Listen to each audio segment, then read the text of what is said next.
అర్థమయ్యాడా వాడు? Aunty aunty మీరు కూడా ఆనంద్ కాలేజ్ నుంచి ఎందుకు డిబార్ అయ్యాడో ఒక్కసారి కూడా ఆలోచించలేదా? మరి వాడి తల్లిని నేను 25 ఏళ్ళు పెంచాను.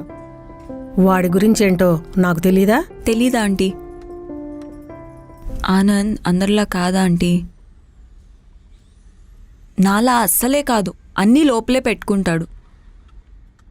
ఏదున్నా సరే ఎవ్వరికీ చెప్పడా ఆంటీ, కానీ బయటికి మాత్రం నవ్వుతూనే ఉంటాడు, నవ్విస్తూ ఉంటాడు. అసలు ఆనంద్ కాలేజ్ నుంచి ఎందుకు డిబార్ అయ్యాడో తెలుసా?